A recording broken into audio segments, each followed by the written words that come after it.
No episódio dessa semana, finalmente vimos Donna Troy em ação e agora a parada ficou séria, meu irmão. Chegamos no 8º episódio de Titãs e mais uma vez estamos vendo aí a consolidação da personalidade do Dick Grayson. Como a gente vem comentando nos episódios, nas últimas semanas, realmente a primeira temporada de Titãs tá se focando em mostrar a transformação do Robin em Asa Noturna. Até porque se a gente vai ter uma equipe consolidada dos Titãs, a gente precisa de um líder consolidado. E é isso que Titãs tá fazendo muito bem nessa primeira temporada. Mas antes de partir para nossa análise do 8º episódio, eu vou pedir para você descer aqui, se inscrever no canal e clicar no sininho para ativar as notificações e não perder mais nenhum vídeo da Legião dos Heróis. Já aproveita, deixa aquele like aqui e manda esse vídeo pros seus amigos que também curtem Titãs, porque ajuda muito a gente. Agora eu confesso que fiquei um pouco decepcionado quando eu vi o Robin abandonando os Titãs mais uma vez. Eu achei que depois de tudo que eles passaram juntos, depois do que aconteceu lá no asilo, o Dick ia perceber que os Titãs precisam permanecer unidos, porque eles têm as suas falhas, eles têm os seus defeitos, eles têm os seus traumas, mas quando eles estão juntos, eles se comportam de maneira muito melhor. Eles sobrepõem essas falhas, eles vão encontrando maneiras de contornar elas, que só aparecem quando eles estão lutando juntos. Então eu realmente achei que ele ia deixar o passado pra trás e esquecer aquela história de não trabalhar em equipe, de não trabalhar com parceiros, mas não foi isso que aconteceu. Mas pelo menos essa saída foi boa, porque a gente conheceu a maravilhosa Donna Troy. O episódio, na verdade, começa com mais um flashback do Dick Grayson, dessa vez com o jovem Robin conversando com a jovem Donna Troy, que inclusive é muito parecida com a sua versão adulta. E essa cena tem diversas referências e diversos elementos que a gente vai percebendo ali, que não são escancarados, mas que são plantados para que a gente possa colher depois, ou que vão reforçando ideias que a gente já viu ao longo da série. Então, por exemplo, quando o Robin chega no quarto já revoltado e diz que foi em uma missão com o Batman, que o Batman inclusive aconselhou ele a não ir, e quando ele chegou lá ele se arrependeu, reforça aquela ideia que o Dick Grayson não é um adepto da violência, não é um cara violento por natureza, mas que ele foi se tornando aos poucos. Então a gente percebe que a natureza do jovem Dick Grayson, desde o começo, não era ser um cara violento, mas aos poucos ele foi se transformando nisso, porque essa era a natureza do Batman que ele acabou absorvendo pra si. Então, mais uma vez reforça aquela ideia de que ele tava com medo de se transformar no Batman, porque as missões estavam fazendo com que ele se tornasse cada vez mais violento. É o que a Donna Troy também meio que reforça lá na frente, quando ele diz que tava ficando mais violento, tava perdendo a cabeça, e ela diz, é difícil imaginar isso, porque ele já tava tão violento, ele já tinha se transformado tanto, que era difícil imaginar ele ter ficado ainda mais. E é claro que ali os easter eggs também foram jogados na cara de todo mundo. A própria presença da Donna Troy na mansão Wayne se dá porque a Mulher Maravilha tava visitando o Bruce, tava visitando o Batman pra tratar de assuntos envolvendo a Liga da Justiça e essa batalha que o Batman teve contra o Coringa. Então, mais uma vez, a gente vê que a gente tem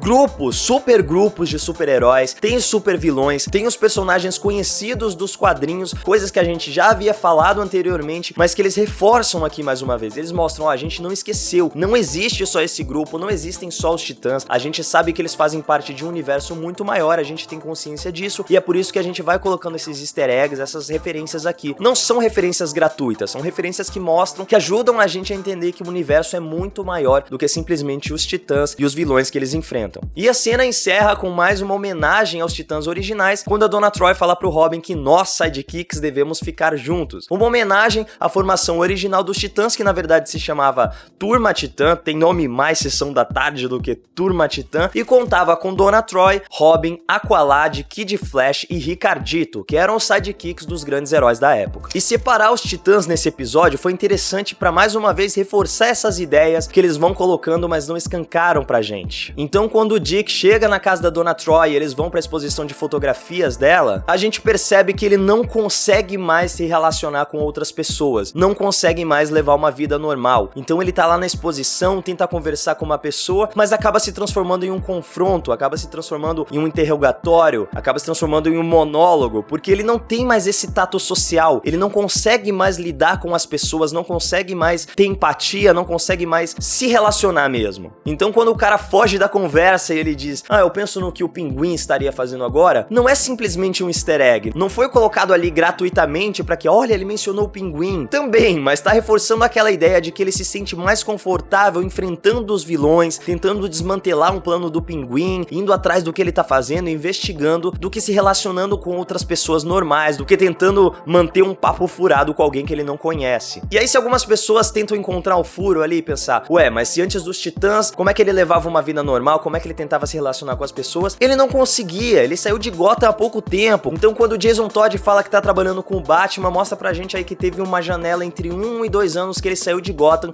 e foi pra Detroit. E quando ele chegou lá, ele foi logo pra força policial, então ele não tem que se relacionar com pessoas normais, ele pode falar sobre investigação, ele pode confrontar as pessoas, ele pode falar sobre violência, ele pode falar sobre combater bandidos, porque ele tá em um ambiente que permite que ele se relacione com as pessoas dessa maneira. Então ele pode usar esse linguajar militar, esse linguajar de treinamento, ele pode ser violento em combate, ele pode ir a campo e capturar os vilões, os bandidos dessa maneira, porque essa é a natureza dele. Só que também é uma natureza em que ele se sentia confortável junto com os Titãs, e ainda os Titãs ajudavam ele a combater um pouco dessa violência, amenizar um pouco dessa personalidade que ele justamente estava querendo controlar. E quem pode ajudar ele a controlar um pouco dessa personalidade é a própria Donna Troy, porque foi legal a gente ver ele lá no 6º episódio interagindo com o Clayton Williams, trazendo um pouco mais desse passado do circo, trazendo um pouco mais dessa relação pessoal, essas outras relações que o Dick teve, fora os heróis, fora o Batman, fora os Titãs. Mas aqui com a Donna Troy é diferente, porque ele conhece ela desde a infância e ela sempre esteve presente na vida dele, como uma conselheira, como uma amiga, como alguém que ele confia. Então por mais que ele tenha estabelecido uma relação de confiança com os Titãs, a relação que ele tem com a Donna Troy é muito mais forte, porque é uma relação que vem de muitos e muitos anos. Ela é uma conselheira pra ele, ele sempre fala, nossa, como você sempre tá certa. E ela manda aquela, porque eu sou mais bonita, sou mais velha, sou mais inteligente que você, e ele sabe que é verdade. A gente lembra daquela foto que a gente viu lá no 2º episódio, que tava ele, a Donna Troy, o Rapina, a Columba. Então eles participaram de muitas coisas juntos, e eles confiam demais um no outro, então vai ter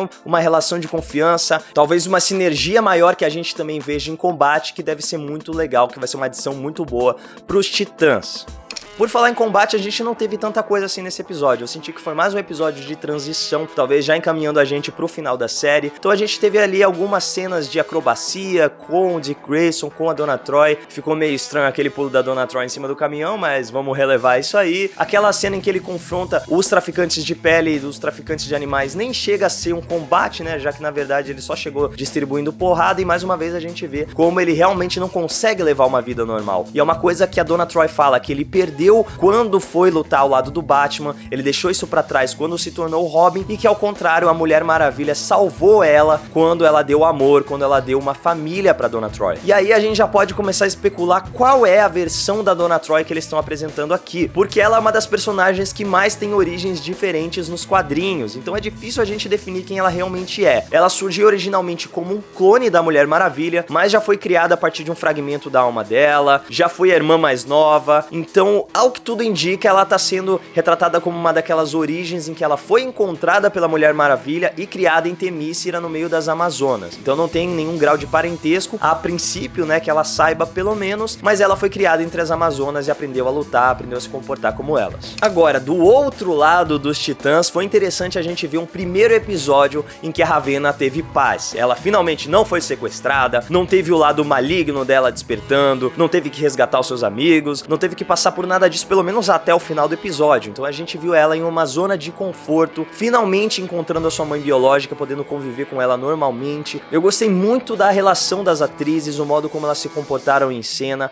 A princípio elas estavam meio se estudando, com um pouco de pé atrás, afinal de contas elas nunca tiveram contato, por mais que elas sejam mãe e filha. A Angela deixou a Ravena quando ela era muito pequena, a Ravena não tem nenhuma lembrança da mãe, então é natural que elas se sintam um pouco desconfortáveis a princípio, mas aos poucos elas vão se entendendo mais e vão confiando mais uma na outra, se entendendo mais. Então vai ficando uma coisa bem legal de acompanhar, a gente vê essa construção dessas personagens acontecendo. E a Estelar e o Mutano aconteceu exatamente o que a gente imaginou que ia acontecer na semana passada. Eles sofreram traumas profundos e esses traumas estão refletindo agora nas personalidades deles. Então a Estelar se viu naquela situação em que ela estava indefesa, naquela situação em que ela não tinha o controle do que estava acontecendo, e isso volta aqui agora. Ela começa a ter pesadelos, começa a se tornar cada vez mais paranoica, mas algumas visões, algumas lembranças começam a voltar pra cabeça dela, o que deixa ela meio que perdida, sem entender muito bem o que tá acontecendo. Do mesmo modo que o Mutano também não tá entendendo, porque na cabeça dele, ele tinha aquela ideia de que quando ele atacasse alguém, de que matar alguém, de que todas essas coisas que ele pudesse fazer quando ele estava transformado seriam erradas. Mas quando ele fez, ele não se sentiu culpado. O que realmente apavora ele é não ter controle da situação. Então ele diz ali, será que a Ravenna ficou assustada quando eu me transformei no Tico, quando eu matei o cara? Ele não tá preocupado com a consequência de ter matado alguém. Ele tá preocupado com ter assustado a Ravenna, com perder o controle da situação e talvez atacar um amigo, talvez atacar um inocente, o que leva a gente a traçar mais um paralelo ali entre Mutano e Ravenna, que faz com que eles se sintam mais próximos,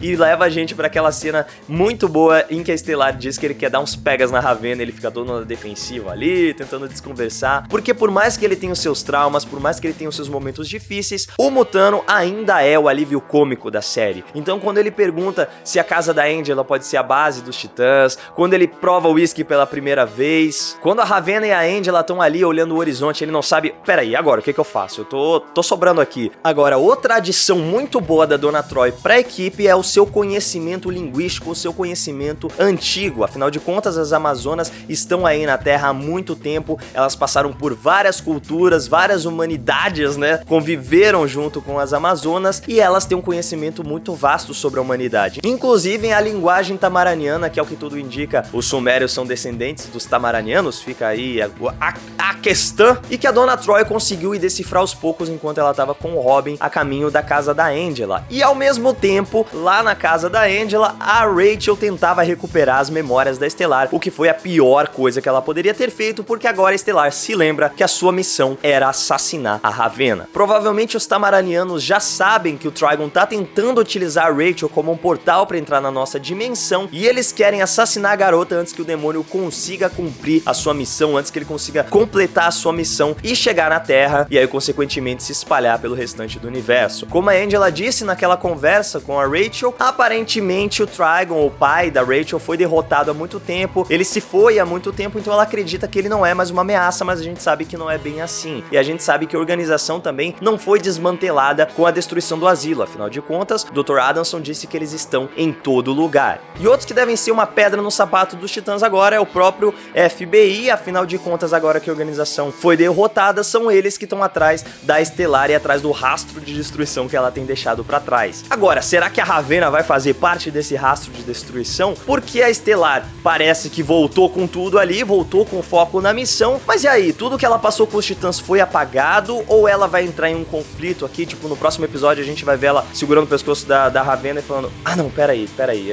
aconteceu uma coisa aqui, mas agora eu tô confusa. Porque ela sabe qual é a sua missão agora, mas ela já passou muita coisa ao lado dos Titãs, ela se afeiçoou pela Ravenna, a gente vê que elas desenvolveram uma relação muito boa, muito bem construída, muito sólida, então é difícil imaginar que ela vai deixar tudo isso pra trás, assassinar a Ravenna e voltar pro seu planeta. Será que a Angela vai se sacrificar ali pra salvar a vida da Ravenna? Será que o Robin vai chegar na hora certa? São respostas que a gente só vai ter no próximo episódio, quer dizer, que a gente quer ter no próximo episódio, mas pelo que a gente viu, o próximo episódio vai mostrar Rapina e Columba mais uma vez, só que a origem dos personagens, a gente vai ver o Hank Hall lutando ao lado do seu irmão, que foi o Columba original, então talvez a gente veja um pouco daquela relação dos Lords, da Ordem e do Caos, afinal de contas, Rapina e Columba são campeões dos Lords da Ordem e do Caos, criados, né, escolhidos para manter o equilíbrio do universo. Então vamos ver aí se a Dawn foi escolhida mesmo para ser a representante do Lorde da Ordem, ou se isso foi ao acaso, se ela simplesmente assumiu essa identidade depois, quando ela já conheceu o Hank. Vamos descobrir aí no próximo episódio. Mas e aí, o que vocês acharam desse 8º episódio? Comenta aí embaixo pra gente e responde se você acha que a Donna Troy vai fazer parte dos Titãs já nessa primeira temporada. Não se esqueçam de seguir a Legião dos Heróis nas nossas redes sociais e aproveita pra me seguir lá também. É isso, Legionários, e que a força esteja com vocês. Então quando o cara sai, ele diz, eu penso no que o... Também, mas então ele pode ter um grau talvez de... Mas ela já passou muita coisa ao lado Rapina e Columba mais uma vez. E diz aí,